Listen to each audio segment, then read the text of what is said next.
King Baldwin IV, famously known as the Leper King, is a figure who embodies a striking paradox of resilience and leadership in the face of overwhelming adversity. His reign, spanning from 1174 to 1185, represented a critical juncture for the Crusader Kingdom of Jerusalem, a fragile realm teetering on the edge of survival or annihilation. Crowned as a young boy and afflicted by the debilitating disease of leprosy, Baldwin nonetheless emerged as a courageous leader who commanded armies against the formidable Muslim Sultan Saladin. His story, richly chronicled by both Latin Christian and Muslim historians, paints a vivid portrait of a monarch whose steadfast determination became the linchpin in the defense of Christendom during a tumultuous era. Today, we embark on a journey through the extraordinary life of King Baldwin IV, exploring how he rose above his physical limitations to leave an indelible mark on history. King Baldwin IV, famously known as the Leper King, was born around the middle of 1161 to King Embark I of Jerusalem and his first wife Agnes of Kin. He had an elder sister named Sibylla, born a year or two before him. Through his father, Baldwin descended from the Frankish house of Anjou, also called the Almoravids, which had ruled Jerusalem for a generation. On his mother's side, he was connected to the Counts of Edessa. The political landscape into which Baldwin was born was highly complex. The Crusader Kingdom, established after the First Crusade in 1099, had reached the height of its territorial extent, but was constantly under threat from powerful Muslim neighbors.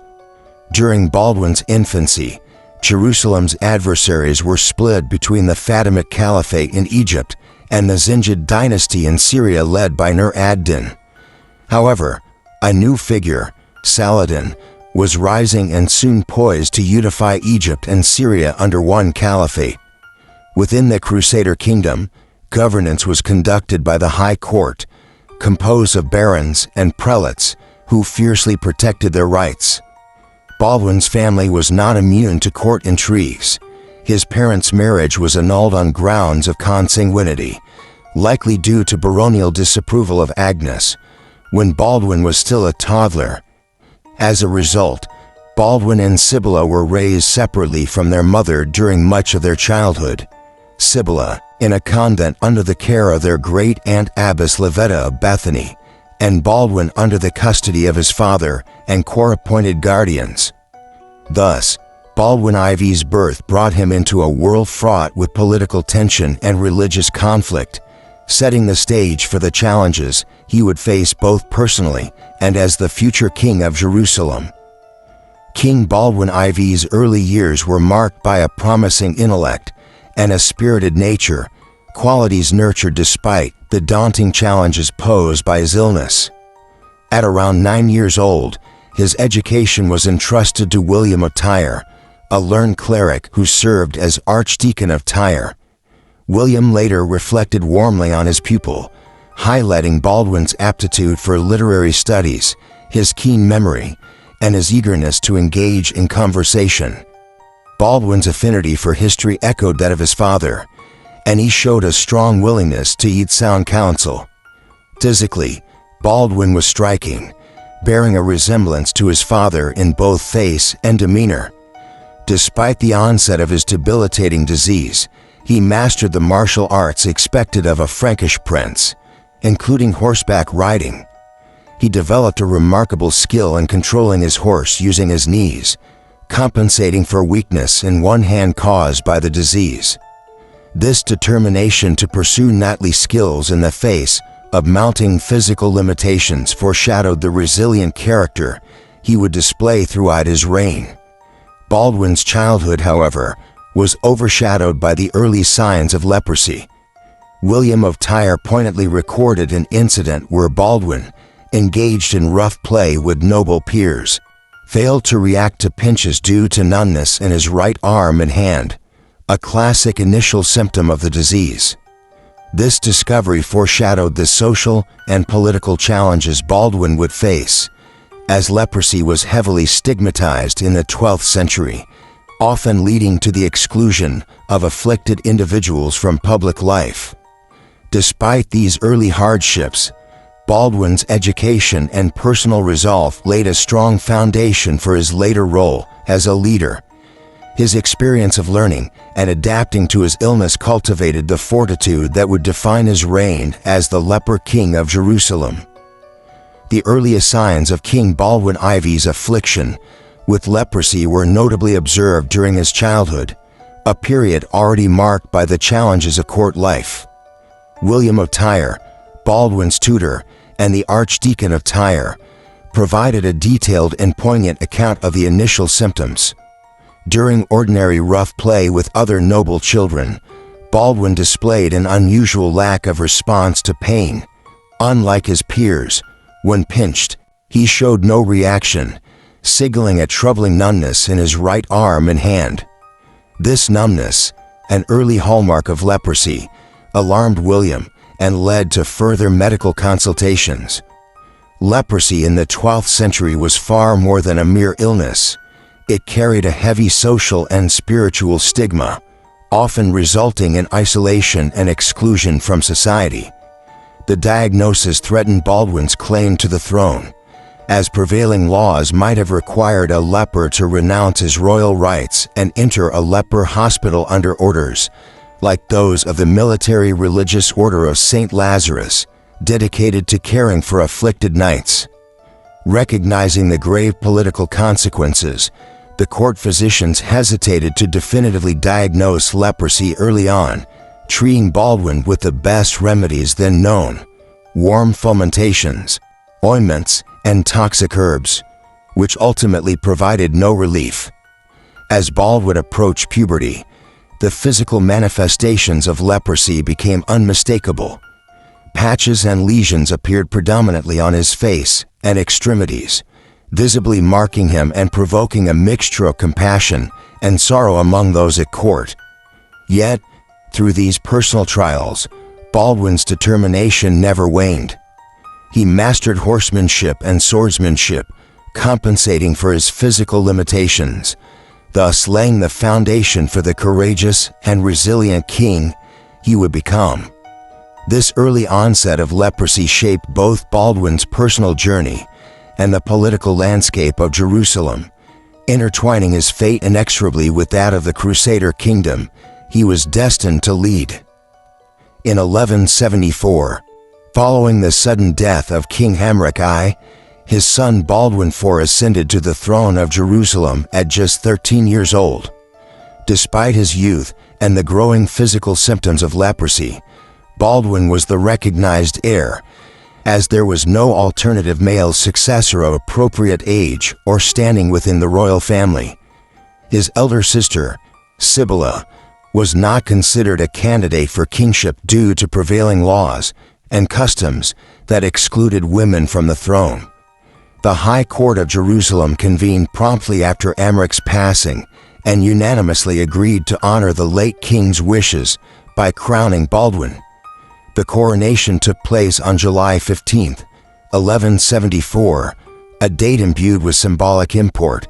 It marked the 75th anniversary of the First Crusade's capture of Jerusalem in 1099.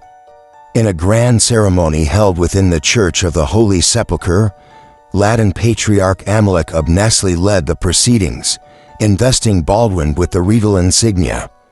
Observers at the event could not help but notice the poignant image of the frail youth, bearing the visible marks of leprosy, a bandaged hand, and a blemished face, ascending to rule a kingdom besieged on all sides.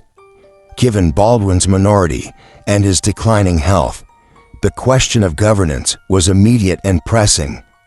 By law and custom, a regent was to be appointed to exercise authority until the king reached the age of majority, which was 15 years. This arrangement was further complicated by Baldwin's disease, as contemporaries understood that the influence of the regent would likely grow as Baldwin's condition worsened. This political reality intensified existing factional struggles within Jerusalem's nobility. The court was divided between the locally born barons, known as the natives, and the more recent arrivals from Europe, the newcomers, who often sought to challenge the entrenched power structures. Control over the regency equated to dominion over the kingdom during Baldwin's formative years, igniting tensions and intrigue behind the scenes. In the immediate aftermath of Baldwin's coronation, the High Court selected Count Raymond III of Tripoli, Baldwin's first cousin once removed, as regent. Raymond was an experienced and cautious leader who advocated peace and had even negotiated a temporary truce with Saladin. His appointment satisfied the natives, but aroused suspicion among the newcomers, including Baldwin's mother, Agnes Accordme, who had been previously barred from queenship but now returned to court seeking influence. Thus, at his rise to the throne, Baldwin IV found himself a young king with a debilitating illness, navigating a fractious court rife with competing factions under the guidance of a regent wielding considerable authority. His coronation symbolized hope for the beleaguered Crusader Kingdom, yet foreshadowed the complex political and personal challenges that his reign would entail. King Baldwin IV's reign was marked not only by external threats, but also by intense internal factionalism within the High Court of Jerusalem. The nobility was broadly divided into two main groups: the native baronial families, known as the Polani, who had long-standing roots in the Crusader states and held lands that had been established for generations, and the newcomers from Europe, often younger sons of Western nobles or adventurers, who arrived seeking fortune and prestige. This division created a tense political atmosphere, as both factions vie for influence over the young king and the direction of the kingdom. The native barons, accustomed to their traditional privileges, viewed the newcomers with suspicion, often accusing them of being inexperienced or inclined toward Eastern customs, sometimes derogatorily labeling them as having become Orientalized. Conversely, the newcomers chafed under the entrenched power of the Polani, aiming to secure prestigious offices and lands.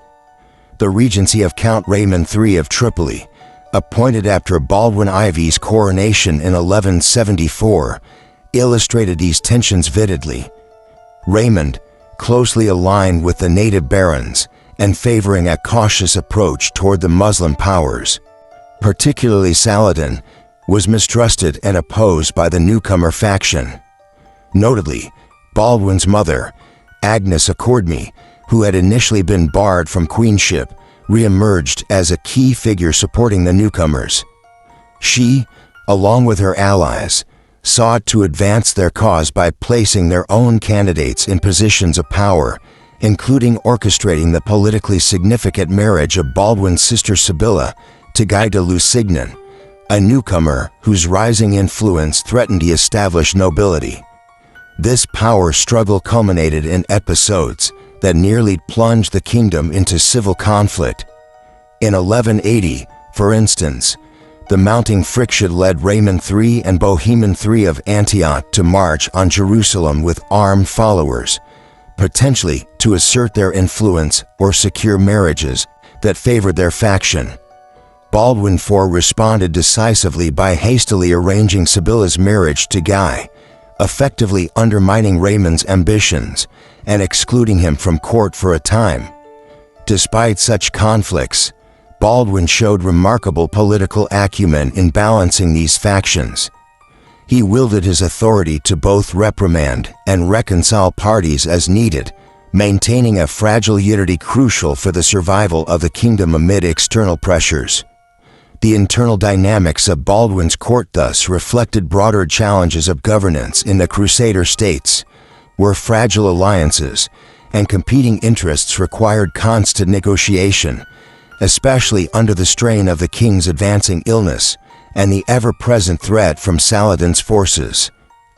Despite the relentless progression of his debilitating illness, King Baldwin IV exhibited extraordinary leadership, embodying strength and resilience in the face of personal adversity. As his body began to fail him, marked by the visible wounds of leprosy and the loss of vital physical faculties, Baldwin refused to resign himself to a passive role. Instead, he steadfastly held onto his responsibilities as sovereign, demonstrating an unwavering commitment to his kingdom and people. Baldwin's determination was evident in his insistence on leading his forces personally during military engagements against Saladin, despite his physical frailty. Contemporary Latin chroniclers revered the young king's courage, describing how he would be present on the battlefield, his blemished and bandaged body concealed beneath armor, his hands perhaps secured to the reins of his horse to compensate for his weakness, and his face wrapped to hide the scars of his disease. His presence alone galvanized his troops, bolstering their morale in dire circumstances. Moreover, Baldwin's ability to navigate the complex political landscape of the Kingdom of Jerusalem during his reign, riven with factional conflict between established baronial families and newcomers, is a testament to his political acumen. He skillfully managed competing interests by alternating firmness with conciliation, notably intervening to prevent internal coups and maneuvering to secure the succession through strategic marriage alliances for his sister, Sibylla. Even as his health steadily deteriorated, culminating in blindness and incapacity to walk, Baldwin adapted by entrusting significant authority to capable deputies, such as Count Raymond III of Tripoli and his brother-in-law Guy of Lusignan, while maintaining symbolic leadership and guiding decisions. He appointed regents to manage affairs, but remained actively involved, encouraging unity among his nobles and orchestrating defensive campaigns and diplomatic efforts to preserve the kingdom. In these ways, Baldwin IV redefined kingship beyond mere physical prowess, illustrating that true leadership stems from willpower, intellect, and moral fortitude. His reign became emblematic of courage prevailing against overwhelming odds, an enduring inspiration both to his contemporaries and posterity. The Battle of Montmiseru, fought in 1177, stands as a remarkable testament to King Baldwin IV's extraordinary courage and leadership despite the physical challenges imposed by his leprosy. At just 16 years old, Baldwin faced Saladin's vastly superior forces in a moment where the Crusader Kingdom of Jerusalem was gravely threatened. Saladin, having consolidated his power over Egypt and Syria, sought to capitalize on the Crusaders' divided forces. Many Frankish knights, including Count Philip, had ventured north for offenses in Syria, leaving Jerusalem's defense vulnerable. Recognizing the imminent danger, Baldwin swiftly rallied every available knight, including his close ally Ronald of Catalan. Accounts from Latin chroniclers describe the young king journeying to the battlefield, his hand crippled and healed by the rigors of his disease, bound tightly to the reins of his horse. His body, marred by the disease, was concealed beneath armor, and his face wrapped in cloth to hide the lesions.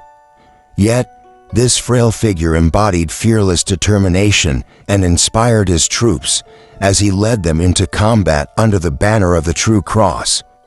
The engagement at Montmiseru unfolded near Ramla, at a narrow pass called Manikah-Sad.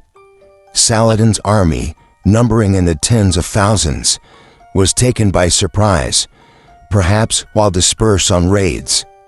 Seizing the moment, Baldwin's smaller cavalry charge broke the Muslim lines, plunging their forces into chaos.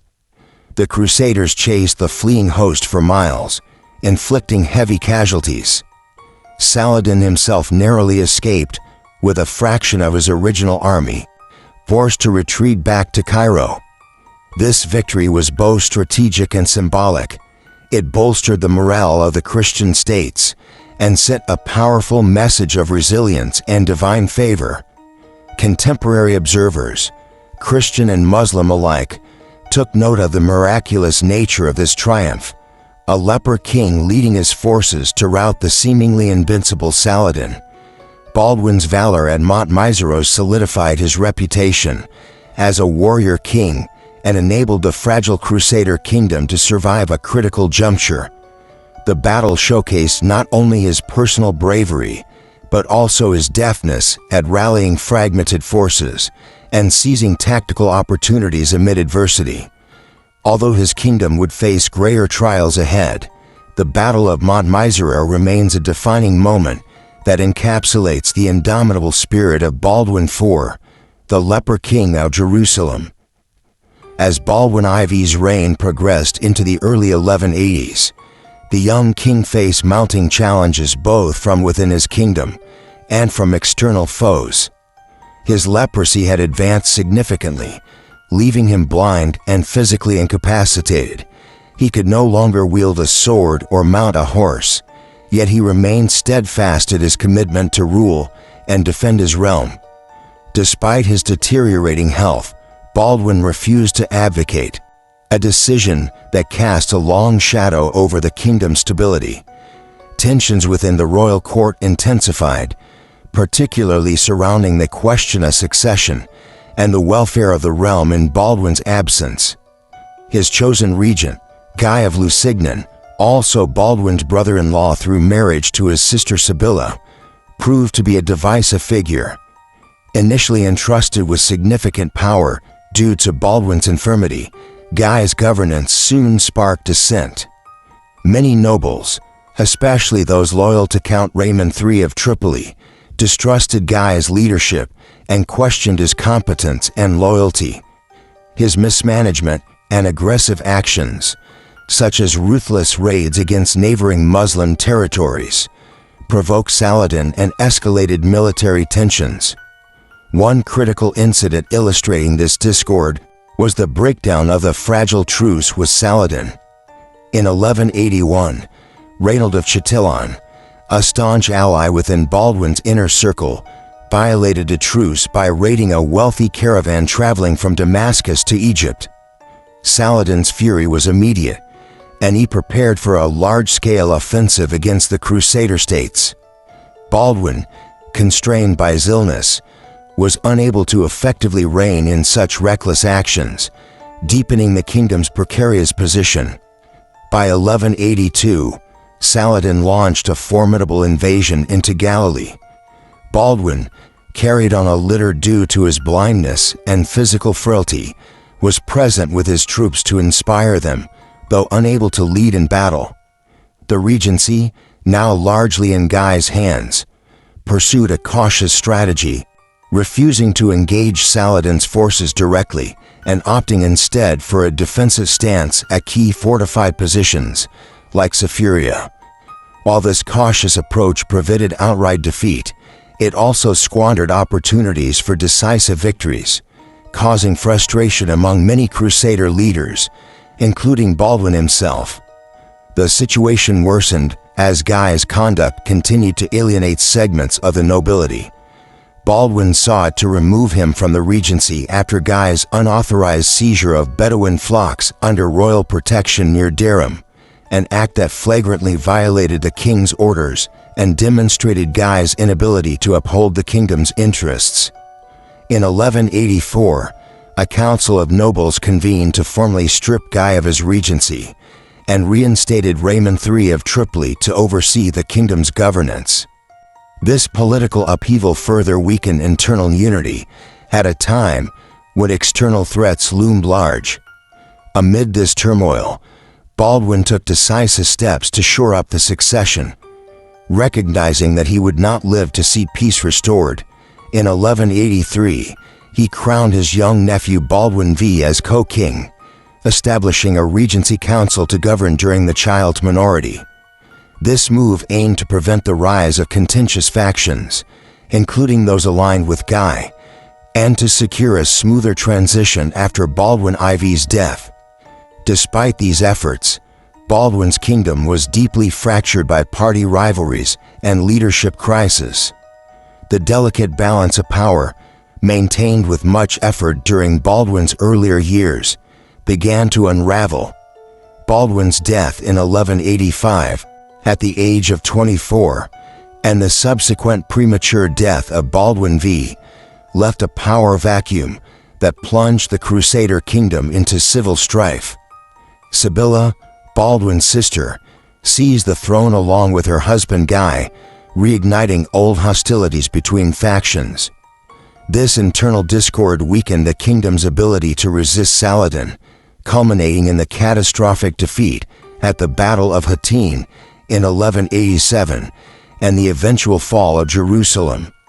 Thus, the decline and fall of Baldwin IV's reign were marked by his worsening health, factional disputes at court, ineffective regency under Guy of Lusignan, and escalating external threats.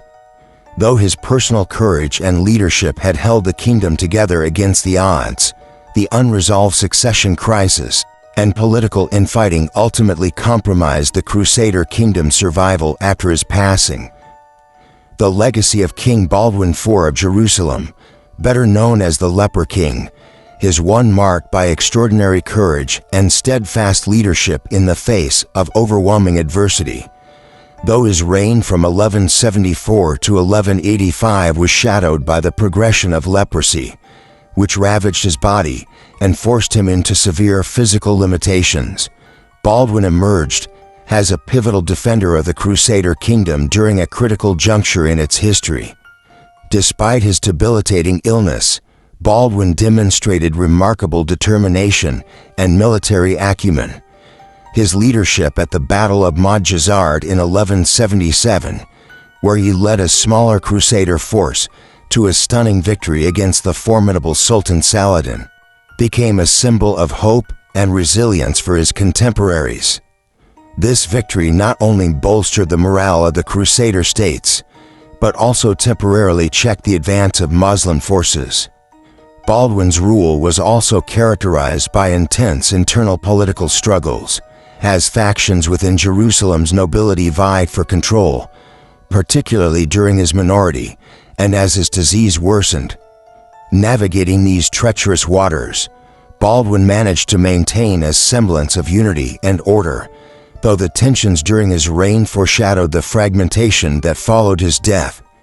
His efforts to secure the kingdom's future amid his declining health were evident in his political maneuvers, such as arranging the marriage of his sister Sibylla and attempting to safeguard the succession through the crowning of his nephew Baldwin IV. Despite these efforts, following Baldwin IV's death in 1185, the kingdom quickly descended into factional disputes, leaving it vulnerable to Saladin's conquest. The loss of Jerusalem in 1187 was, in many respects, the tragic denouement of Baldwin's heroic but fragile reign. Yet, it was precisely in this tragic light that his legacy was cemented. Both Latin Christian and Muslim chroniclers recognize Baldwin as a figure of exceptional valor and wisdom, whose life embodied the tenacity of the Crusader states themselves. His epithet, the Leper King, which could have been a mark of shame, instead became a testament to his indomitable spirit. Beyond his military and political achievements, Baldwin IV's legacy resonates as a profound example of how courage, moral strength, and dedicated leadership can transcend physical limitations. His life story continues to inspire, reminding us that even in times of great hardship, steadfast resolve and faith can hold the line against extinction. In the grand tapestry of Crusader history, Baldwin IV stands as a poignant symbol of the last heroic stand of an ailing kingdom, and his memory endures as a testament to resilience and devotion amid the complexities of a turbulent era. King Baldwin IV, famously known as the Leper King, stands as a remarkable figure in medieval history whose life embodied resilience, courage, and leadership amid profound adversity. His reign from 1174 to 1185 unfolded during a turbulent epoch for the Crusader Kingdom of Jerusalem, a realm caught precariously between survival and annihilation. Despite his debilitating illness, Baldwin demonstrated unwavering commitment to his kingdom, leading troops in key battles such as the pivotal victory at Montmisere against Saladin's forces. His tenure was marked by intense internal political strife, complex factionalism within the nobility, and external pressures from the rising Muslim power under Saladin. Baldwin's strategic fortifications and diplomatic efforts reflected his deep understanding of the fragile geopolitical landscape. Even as his health declined to the point where he was confined to a litter, his determination to bear the crown and direct the kingdom's defense inspired both his contemporaries and posterity. The Leper King's death in 1185 precipitated a succession crisis that ultimately led to the fall of Jerusalem in 1187, underscoring the delicate balance he had maintained. Yet Baldwin's legacy surpasses this tragic outcome. He epitomizes the profound intersection of physical limitation and indomitable will. His life story, preserved through detailed contemporary chronicles, continues to inspire as a testament to human tenacity and the complexities of Crusader kingship. Baldwin IV's reign remains a powerful narrative of faith, valor, and leadership enduring beyond the confines of his affliction and turbulent times. King Baldwin IV, famously known as the Leper King, stands as a remarkable figure whose life tells a story of resilience and leadership against overwhelming odds.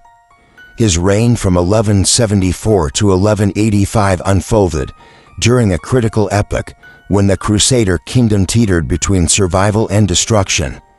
Despite his youth and debilitating disease, Baldwin commanded armies and navigated fierce political rivalries, embodying a courage that inspired both his contemporaries and generations to come. Born in 1161 to King Emmerich I and Agnes of Kin, Baldwin inherited a complex legacy marked by noble lineage and a volatile political landscape.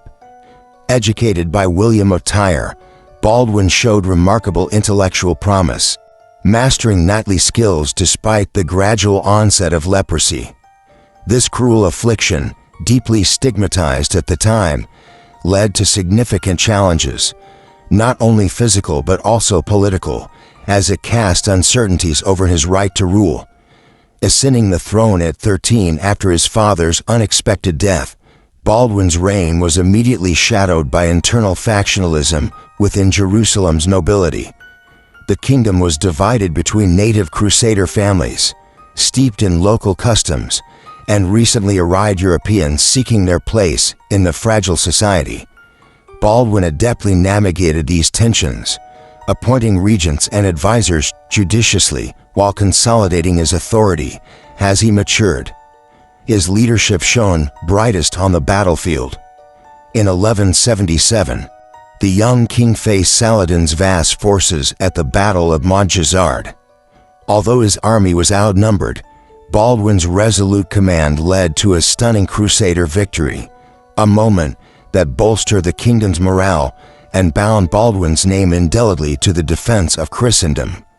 Despite this triumph, the conflict with Saladin continued, punctuated by setbacks such as the loss at Jacob's Ford, underscoring the ongoing precariousness of the Crusader states. As his illness advanced, Baldwin's capacity to rule waned, yet his spirit remained unbroken. Even when blindness and physical debilitation confined him to a litter, he continued to inspire his people, leading relief efforts during sieges and orchestrating the kingdom's defense with strategic acumen. His political maneuvers included securing his succession through the coronation of his nephew Baldwin IV and managing complex marital alliances to safeguard the realm. Baldwin IV's death in 1185, at the young age of 24, left the kingdom vulnerable. The subsequent power struggles and ill-fated reigns hastened the fall of Jerusalem to Saladin in 1187. Yet Baldwin's legacy endures, not just as a tragic figure, but as a symbol of indomitable courage, demonstrating how leadership transcends physical frailty. If you found this compelling exploration of King Baldwin IV's extraordinary life enlightening, please consider liking this video, subscribing to the channel, and sharing your thoughts in the comments below. Your engagement helps illuminate these powerful historical narratives for a broader audience.